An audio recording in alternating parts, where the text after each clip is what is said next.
नमस्कार, मैं हूं वासिफ और आप देख रहे हैं न्यूज़ इंडिया का डिजिटल प्लेटफॉर्म। पहलगाम में हुए आतंकी हमले के बाद भारत और पाकिस्तान के बीच तनाव चरम पर है।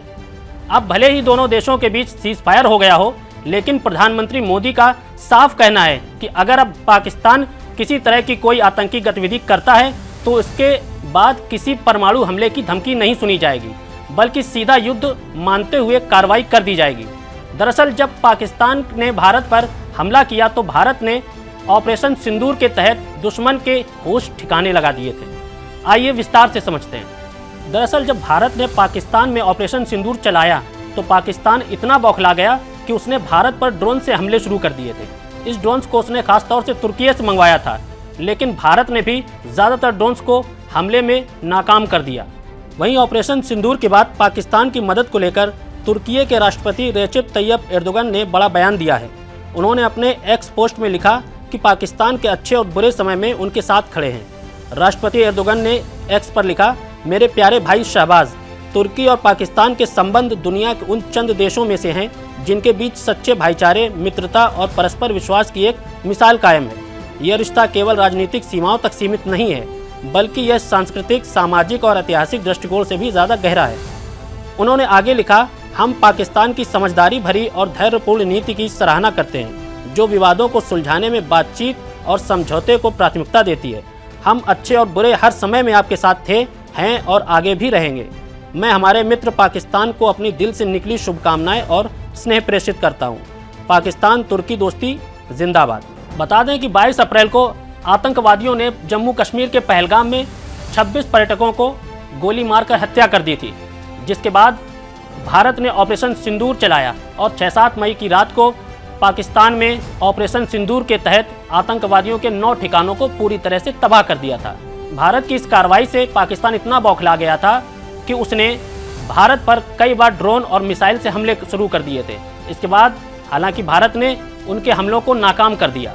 इसको लेकर भारतीय सेना ने बताया कि तुर्की ने पाकिस्तान का साथ दिया है और भारत के खिलाफ जाकर पड़ोसी मुल्क को मिसाइल और ड्रोन सप्लाई किए हैं। भारतीय सेना ने इसका सबूत भी आप सबके सामने रखा है। भारत ने अब तुर्की को पूरी तरह से बाइकआउट कर दिया। ऐसे में जानते हैं कि आखिर भारत के मुकाबले तुर्की कितना ताकतवर है। दरअसल साल 2023 में ग्लोबल फायर पावर ने मिलिट्री स्ट्रेंथ इंडेक्स की रिपोर्ट जारी की थी। इस रिपोर्ट में मिडिल ईस्ट और उत्तरी अफ्रीकी क्षेत्र में तुर्की सबसे ताकतवर देश बनकर उभरा था। इसके बाद लिस्ट में मिस्र, ईरान और इजराइल का नाम था। सैन्य ताकत की बात करें तो तुर्की के पास इस वक्त 3,55,200 सैनिक सक्रिय हैं। वहीं कुल रिजर्व सैनिक 3,78,700 हैं, जबकि साल 2024 में तुर्की का रक्षा बजट $40 बिलियन है। इसके अलावा वहां सैनिकों की कुल संख्या 3,78,700 है, जबकि साल 2024 में तुर्की का रक्षा बजट $40 बिलियन था।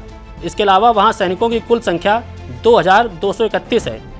तुर्की की सेना में आर्म्ड व्हीकल्स की संख्या 55,104 और 286 रॉकेट लॉन्चर्स हैं।